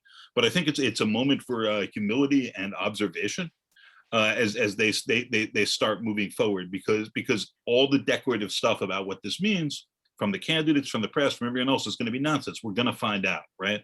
Yeah, it's going to take a little while, but we will eventually find out. I think there's sort of three sort of versions or three sort of permutations of the question that you asked for, which is one, what story gets written on election night? And I have no idea how to answer that question, because unless someone runs away with the first round ballots, we won't have any clear idea of who won. So the second sort of version of that is what the candidates do and say from whenever the Board of Elections, and Godspeed to the Board of Elections, whatever the Board of Elections results come out, and we know who won the Democratic primaries, and we know that that's basically the slate that is going to carry. And again, this is not to entirely write it off. There could potentially be some council districts where the Republicans do field a competitive candidate. But by and large, the primary winners will be who is going to win in the general election. And that's just the way it works in a city where it's, an 8-1 in favor of the Democratic Party. Sort of what they say and how they act is going to really define sort of the second piece of that after the Board of Elections tells us who won. And then third, it's going to be looking at the efficacy, right? Like, what good are grand sweeping promises if you don't get it done? So I think there's sort of two pieces to this, right? One piece to this is first year Bill de Blasio comes in claiming a grand sweeping mandate and builds what is essentially the largest expansion of public education in New York City in a couple of generations with the launch of pre-K. And everyone thought he was bonkers to try to do it in the first year and get it done, and he did. And it bought him a lot of political capital for years 2 and 3 and 4, and basically is his re-election campaign in 2017. And it's not political capital that he ended up spending all that well, because his administration failed to offer that same level of follow through on a whole host of other issues across varying levels of city government, perhaps most notably the collapse and partial federal takeover of the city's housing authority. Now, a lot of the mess at NYCHA predates de Blasio, but it explodes on his watch, and they do a really terrible job of managing the fallout of it for the first, I don't know, what we're talking like 2014, 2015, when you have the first rounds of that stories about elevators and lead poisoned kids.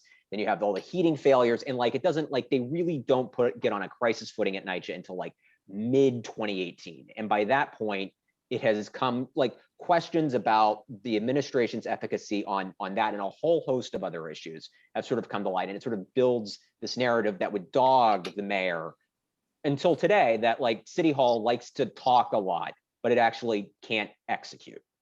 And it stands in really stark contrast to his first year. So like the narratives are shaped. We write what the people do, and we try to find grander meaning in it. But ultimately, everything that we do is based and built upon what the people we cover are up to, and us trying to hold them accountable and make sure that government works for everybody, make sure that kids get education, that housing is safe and decent, and that, you know, folks can like go enjoy the parks and can walk down the streets at night. Like that's what I do every day. That's what we all do every day. That's why we got into journalism, because we want to make New York, the place we live and love, a better place. So I think to sort of answer that question, the outcome of the coverage is dependent on the outcome of the politicians. And so, for instance, if we have a moderate win the mayor's race, but a whole bunch of DSA-backed, WFP-backed candidates sweep into the council, that story would look much different than if we have a moderate win the mayor's race and a lot of people sort of backed by the party establishment sweep into the council, right? Which would be a very different story than, you know, take both of those, but then we have elections. We have the 2022 elections and primaries just not even a year away at this, or basically a year away at this point. And the outcome of all of those races will affect and color everything that gets written about the city council and the mayor's race too, because you're gonna have a lot of people who are running for the assembly or running for the state senate, who are gonna be banging on the mayor, banging on the administration, in addition to banging on the governor about how they're gonna, they want to go to Albany to make your life better and the problems, and people sort of conflate what is Albany and what is City Hall. But like every set of results that you get and every big promise that's either delivered upon or not delivered upon shapes the coverage of the city. And just one thing there is the principles shape the coverage, right? So de Blasio did a great job of rolling out pre-K, which he promised to do, but he wanted to spend the political capital on winning, not on rolling this out and saying, look at this great benefit I provided to many New Yorkers and all that, right? But on getting the tax he promised, the revenue stream for that through. And it was going to be like for a cup of Starbucks a day, you can have all this. And then he did that in the year when Andrew Cuomo and the legislature was all running, and infuriated Cuomo in the process, did not get his money, distracted a ton from the narrative about, look at this incredible thing I've just done.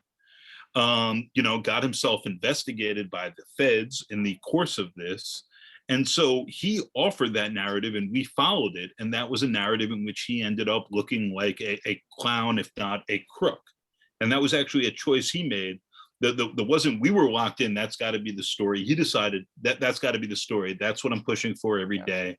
And this is how we're going to win, which, by the way, I think was a perfectly reasonable bet for him to make, because if you pull that off and get Democratic control at that point, as we've seen since, it really shifts all these dynamics. But like that bet missed. He did not get a ton of credit for just rolling out the pre-K thing. He damaged his standing in Albany substantially. And in terms of the narrative, he spent his first year when he's supposed to be racking up wins, looking like a jerk and a feeble guy who said, this is the one thing I need, and then just couldn't make it happen. And he's also the mayor of grand promises. Like every, there's a certain. When was not the mayor of grand promises though? Well, fair, but like in terms of like, everything is sort of a profound reshaping. It's sort of it's the language that he loves to use. Transcendent. Yeah, and that it's all sort of like book, whatever. This is sort of getting into like a city hall communicating thing. But like after pre-K, what was Act 2? Right? Like what was de Blasio Act 2, Term 2? And they never really, for a man who loves to talk in sort of sweeping grand narratives, probably more so than we love to write in sweeping grand narratives, sort of his inability to sort of construct that for himself in Term 2 has been politically has been a significant political liability. And after stop and frisk, he had no full policing narrative. Community policing wasn't going to be it. So he sort of set himself up to look foolish there, maybe more than he deserved. Yeah, you can argue, but again, to your question, like we really are following the examples they set and the stuff they're talking about daily. Yeah. And sometimes resent that, but like the idea that we control this narrative as opposed to we're following and tracking, I think is pretty overstated. Yeah, I would just say in response to the original question, which is a very good one, the first thing I would say is that whatever it takes to parse out what happens in this election, it's going to take longer and it's going to be harder than in other elections. So we're not, people had to really, try to get their heads around in the 2020 presidential that like, you might not know tonight.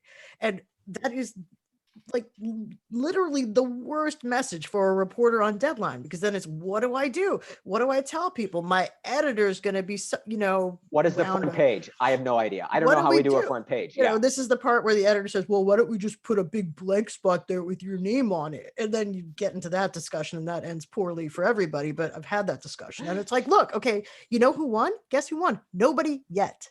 The answer is nobody yet.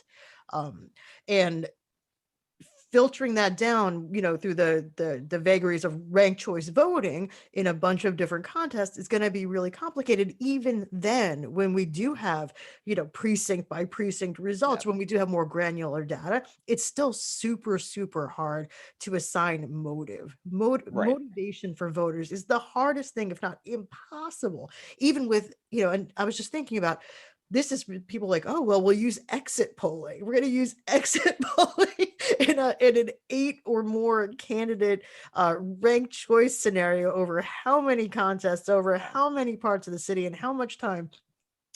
I think that's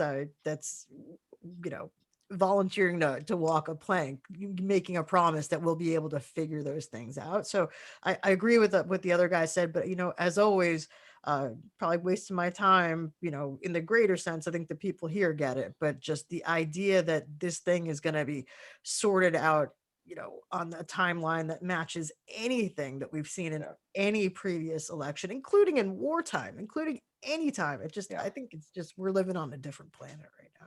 So speaking of previous elections, primaries used to be held in September. Does anyone know why it's being held in June this year? It's to unify. They're It's to expensive. unify. Yeah. Yeah. So there used to be State, state and city would be in September. The congressional would be in June. Yeah. And then the presidential would be in like whenever we could squeeze into the calendar. They would always try to like move it up in order to try to put New York in some place where we're not, 47th to vote in a presidential contest, and therefore, like people in Brooklyn have less voting power than people in Des Moines, despite having 20 times the population. Yeah, no, that's why they did it, was to try to save some money and to boost turnout. The thought is by like getting people to go to the polls for 3 different primaries is a tougher task than trying to get them to come for one primary, except for we ended up divorcing the one primary into 2 primaries in the presidential election to try to like have some say in the matter, and everybody else ended up moving up their contest too, and so it ultimately ended up not mattering because that's life. Okay, here's a question in the chat room. I think we already addressed this regarding polling, but here it is. If it is getting harder to do consistent and accurate polling, are we now witnessing the decline of the polling industry? No. I mean, I think it's fundamentally changed. I think the tools that people have to, well, are we talking about the polling industry, like the professional private polling industry that gets hired by campaigns? We're not talking about the decline of the institutional academic polling industry. I think that we're seeing many more news partnerships, or more value placed perhaps on news partnerships with established polling institutions, like all the same ones we all keep mentioning, Quinnipiac or Monmouth, Siena, or whoever it may be. And then there are ones that are sort of a different tier, a different group. I don't know, like a Rasmussen or a Zogby type of poll, where people maybe have some, some questions about some of the, the reliability. But, has there been a polling and industry, reckoning within the polling industry after some of the stuff that we've seen in the last few cycles? Yeah, I would say. Does that mean that people are not going to want or need or be entertained by polling? No, I think they're going to keep having 3 squares a day for a while. And the question isn't like whether or not it's valuable. It's hugely valuable. As long as it remains valuable, there will be people willing to pay for it. You all should hopefully subscribe to at least one local news organization, or donate, or somebody who can help pay for polling, because more polling is better than less polling, because polling informs the debate, right? And it helps give everyone a very good idea as to where everyone else in the city sort of thinks and feels about something. And more information is always better. More information is always better than less information. And good information, of course, trumps all other information. There have been some polling misses. It is, statistical modeling. You're taking samples. You're doing the best that you can to make sure that the samples are representative of the voting population writ large. And then in order to, get a better idea, you try not only just to you have an idea of what the voting universe is, but you're trying to figure out who's actually going to go to the polls. And so, yes, there is to call it guesswork really undersells sort of the precision and the level of science involved. Like, these people are building incredibly sophisticated models using previous voting behavior and building a pretty comprehensive portrait around sort of who does show up and who does not show up. That is not to say that they always get it right, just like the weatherman doesn't always get it right, but 9 times out of 10, they do. And even when they get it wrong, you learn a whole lot along the way that helps you get it right the next time. And if someone were to say like, well, as someone who went to high school and college on the Gulf Coast, not every hurricane forecast is right, but you also know to take the hurricane forecast very seriously, because odds are they are right. And you need to be ready you need to be ready for it. And you need to be prepared for it. And you need to take it very seriously. And I think you should view polling as sort of a statistical model of what an election would look like, the same way a weather forecast is a statistical model on what the atmosphere is doing, right? The atmosphere can do unpredictable things. People you don't expect to show up at the polls who are registered to vote can show up at the polls in numbers that you don't expect. That does not mean the polls junk. Okay. And that's the important thing to remember. The same way that, like, it pours in Queens but doesn't rain in Brooklyn doesn't mean that, Channel 7 should go sack. And I apologize for picking on Channel 7 in this form. I think it's the fifth time I mentioned them. Does not mean that like WCBS or WNBC are going to go sack their whole weather department, right? You learn a little more and the forecasts become a little accurate for the next time. And you're a little more, and you're a little better prepared for that curveball. But no, it's hugely useful. Okay. How about the role of identity politics? Right now in the Democratic Party field, you have a very diverse crop of candidates, and there's talks about how we could have a first woman mayor, or even a woman of color, become the next mayor of New York City. Based on your reporting and observations, how much do you think identity politics plays into appealing to the voters? I think it depends on the candidate. And I think it depends on their appeal. If you look at the Marist poll, which is, Marist does top-notch work. You see that Eric Adams has captured some 40-odd% of the Black vote, which is an incredibly important block to consolidate. Black voters and white voters are the two biggest pools of votes in any Democratic primary. And if you can lock down one and win a decent chunk of the other, you are very well on your way to Gracie Mansion. Catherine Garcia seems to have done a pretty good job of consolidating the white vote. She's got something like 30% of the white vote in the city. So I think it depends on what you mean by identity politics. I think, or if there is, there are appeals, sort of implicit and explicit, made by every campaign to voters who they think will align with them and trying to encourage them to go over their sides. In terms of how that, works in the day-to-day campaigning. I mean, you see the polling data is the polling data. There are obviously, you can see sort of the sorting happening. And there is something of a racial divide in this race as per the polling.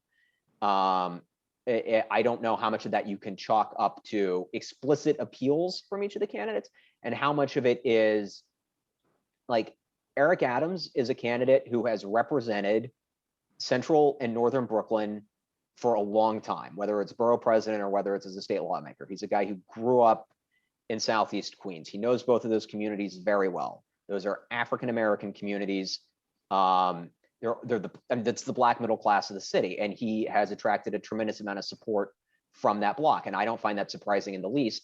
And I don't think that has anything to do with like an explicitly racial appeal to it, if that makes sense, right? Like, in the same way that like Catherine Garcia making a good government case and winning over a lot of Upper East Side voters, I don't think I don't see an explicit racial appeal in that. But if you're talking to voters on the Upper East Side and the Upper West Side, you're talking to white voters. So, I mean, there's just so many factors that play into that. And some of that's just going to be a function of, who you are. I mean, we've had all the, I think except for one, maybe we've had all the, top tier candidates on our program on WBAI. And, one of the things I asked Andrew Yang was, you said, I believe you told it was the Daily News editorial board that, the city was long overdue for a female mayor. So my question obviously was, okay, if you think, you're so hot in the biscuit for a female mayor, why are you running? Why don't you support a female mayor? I mean, are those two things simultaneous? Are they mutually exclusive, I should say?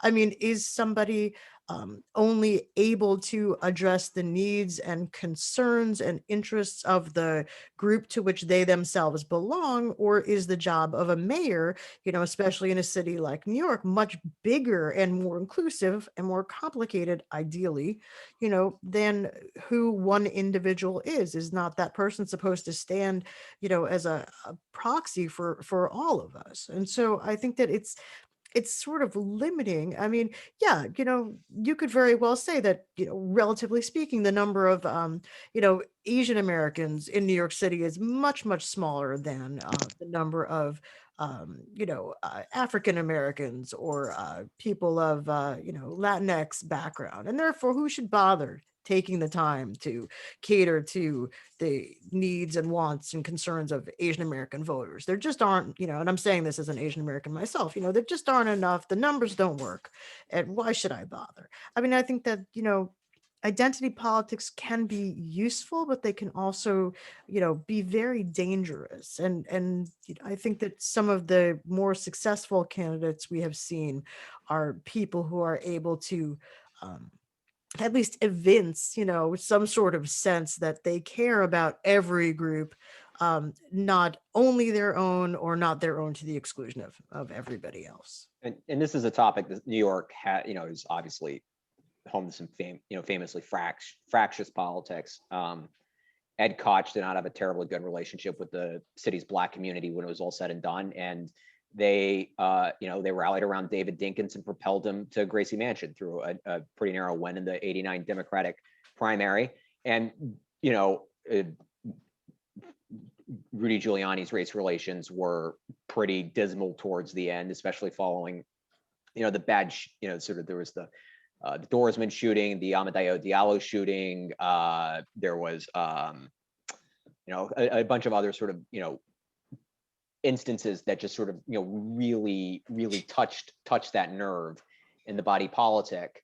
And I would like to think that whoever the next mayor of New York is has seen sort of how fraught those situations can be, and that that there is a significant obligation that comes with the office to trying to make sure that we don't have repeats. Also never had a Latino mayor. Yeah. And we never had an Asian mayor. John Liu was the first major candidate until the Campaign Finance Board got in the mix.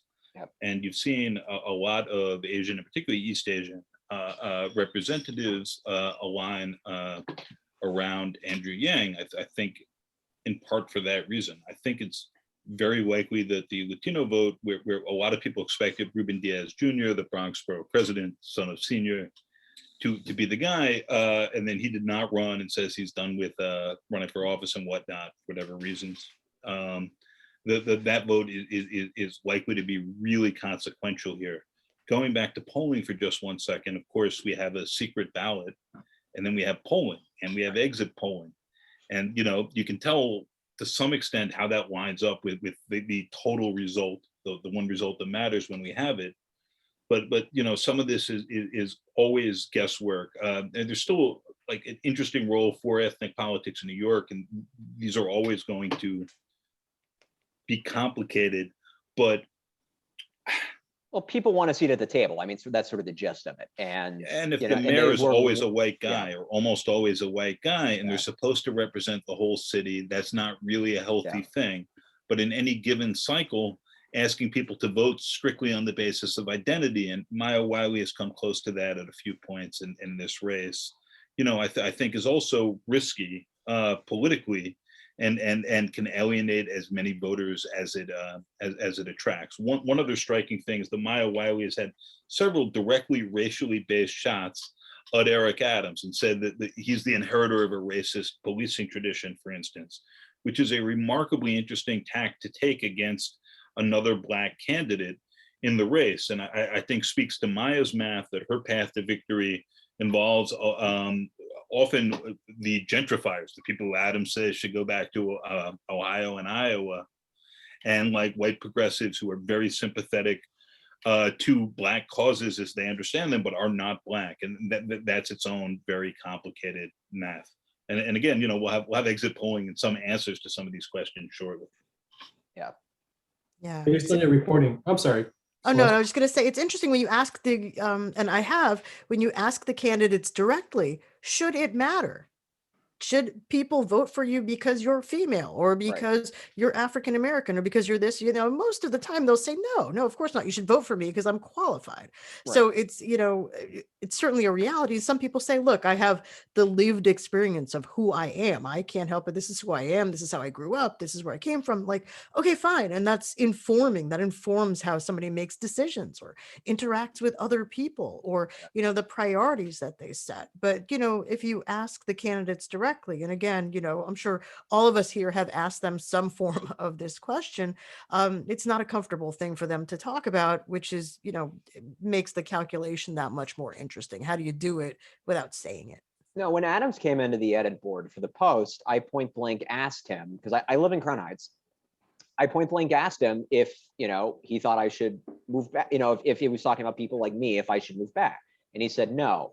So there's also a certain amount of threading of the needle that every candidate tries to do, Sure. where you're trying to, you know, just where you're trying to sort of marry sort of you know, speak to a lot of different segments of the city who have a lot of different opinions on, and it's hard to get to anything sort of more visceral in New York City politics than fights over housing development and gentrification, right? Because, I mean, the city is in decade 4 or 5 of a housing crisis. We haven't built more than 250,000 units of housing in a decade since the 60s.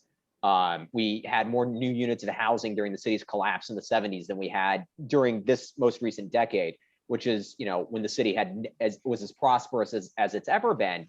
And so, like, some of these you know, the fractiousness is very real, but the fractiousness is also sort of generated by, in some ways, the fractiousness is also generated by decades of policy failures by the city to actually address like these real underlying systemic challenges and crises. Right. Who wants to talk about housing for the next 3 hours? We'll save Nobody? that for another Okay, topic, but yes. that's a great suggestion. I appreciate that. So we're 1 week away from June 22nd. So as we get closer to the primary day, do you see some of these contenders kind of taking off their gloves and going negative? What kinds of tactics and developments do you expect a week from today? We'll find out tomorrow night at the last debate. That is going to be, well, it'll be as informative and as entertaining as an 8-person debate can be. And I think we sort of talked on this on the top, which is when there's 8 people on the stage instead of 4 or 5, it makes it vastly harder for the moderators to do their jobs and actually press candidates on their questions. I am, and you only get 10 inches to write the story. Yes, I am the world's biggest Marcia Kramer fan, and she did an absolutely spectacular job moderating the WCBS debate. But she had a much easier task moderating 4 or 5, I think it was 5 candidates that night, than Dave Evans and had moderating the 8 candidates at the Channel 7 debate, and that Errol had moderating the 8 candidates on the New York 1 debate. Just because, like, let's just take the math. Everybody gets a minute or 2 minutes to talk, right? And with one question, opening question, just getting around to all the candidates is 16 minutes. So a quarter of your debate is already done. Trying to follow up with each one of those candidates kills another 16 minutes, provided they get something approaching an equal amount of time. So we've only touched on one topic, and all of a sudden we're now at 30 some odd minutes spent in the debate. And then you have all the back and forth and people running over the time limits. So one topic in, you're talking 40 minutes of television, 45 minutes of television, and it's a 2-hour debate. And so you maybe get 2, maybe get 3 topics. So when you have, with limited opportunity to actually press the candidates on what all the various cliches they perfected on the campaign trail actually mean, you know, so like to me, like that's going to be, that is the biggest thing going against tomorrow night's debate actually meaning something, is just that there are so many people on the stage that nobody can actually cut through the den and nothing actually stands out. On the other hand, maybe I'm wrong. And I often am. Other hand, these candidates have been on so many of these forums, right? And these forums are all on video. So there's this idea, we're deciding which ones really count. It's like the 3 official debates and then this NBC one for whatever reason. Like they've had these exchanges. When Maya Wiley goes at Eric Adams about stop and frisk policing and what that means, they're actually replaying an exchange they've already had and had on video in front of people. But and these candidates have talked with each other and separately an awful lot, and they have distinct and clear views of the city. And it's not actually their fault if we can't tune in and focus is like the one defense I would offer, right? And so the idea that they're having the same exchange for the 17th time matters because this is when New Yorkers are finally tuning in. Maybe that says something about New Yorkers or Democratic primary voters or whomever, Right. and their limitations more than it says about the candidates, most of whom I dislike, Right. Well, but have put out like full and coherent worldviews at this point and But let's- exchange them with each other. No, but let's I back think up because it's the the same debates are an thing. opportunity to challenge them. So like, all right, there have been 9 billion of these forums. There were nights where there were 4 or 5 forums booked on top of each other. And you actually had candidates running from one virtual forum to another virtual forum, both of which were taking place at the same time. There's no way to actually watch all of them. It just was humanly impossible. Right. But those people are forums gonna watch- but those forums don't typically have moderators who are skilled enough to actually press the candidates and extract actual answers.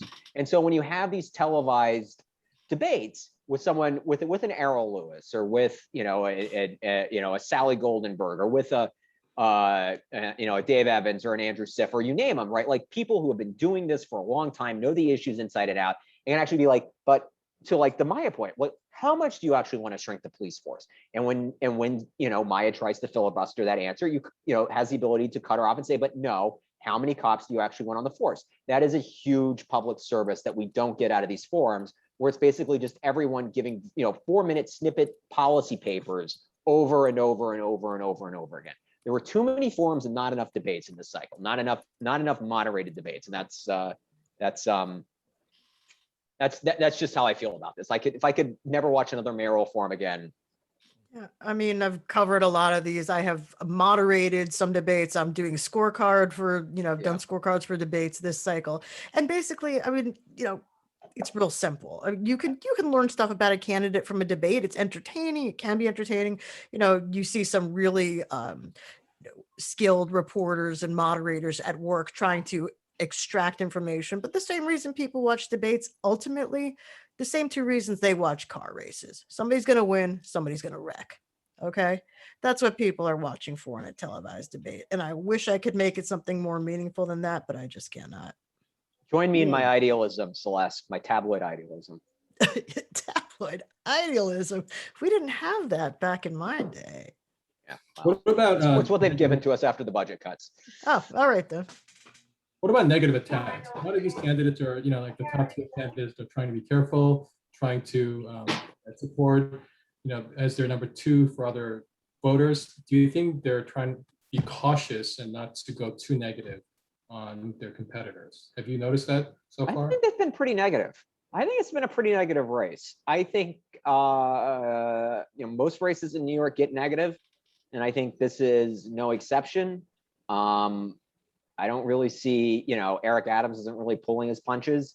Maya Wiley really isn't pulling her punches. Andrew Yang is not terribly comfortable doing it, but he's gone pretty negative in recent weeks. I don't. There was that famous video clip that Jack Stern, who's in the FLAC world, put together, where there's this press conference about ranked choice voting. It's happened before the pandemic, and and someone was basically saying, oh yeah, it's going to be a total. It was Eric Adams saying, actually, it's going to be a negative race, and it proved prophetic. This has been a negative race. There is, candidates need to define themselves against each other, even when everybody has 5 choices, and you do that positively, but you also have to do it negatively.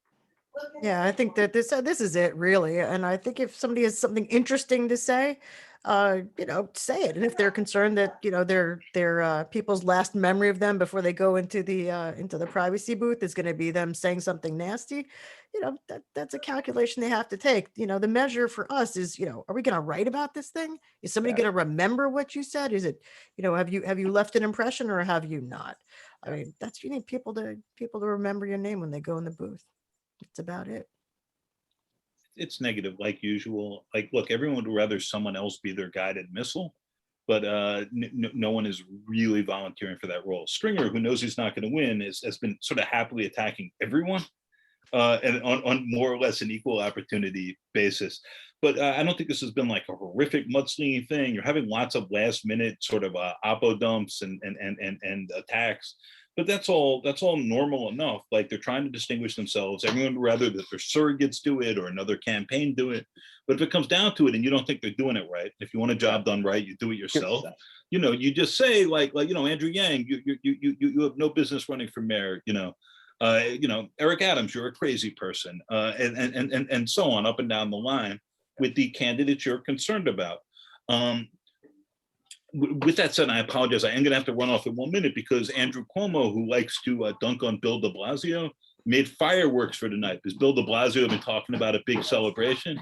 And Andrew Cuomo said, I do the big celebration. So my kids are up and I've got to take them to see like the explosions. Okay, well, that's a good place to leave it. Thank you once again to Harry Siegel. His Twitter his handle is @HarrySiegel. Thanks to Nolan Hicks. His Twitter handle is @AndyApple. And thanks to Celeste Katz Marston. And her Twitter handle is @Celeste Katz NYC. Once again, tomorrow night is the final debate for the mayoral candidates for the Democratic Party. And June 22nd is the primary date. And just make sure you go to the Board of Election website to find out your polling station because it might be different if you're doing early voting. So just make sure to visit the Board of Election website if you are going to be doing early voting. And other than that, thanks everyone. And we'll see you guys next time. Take care.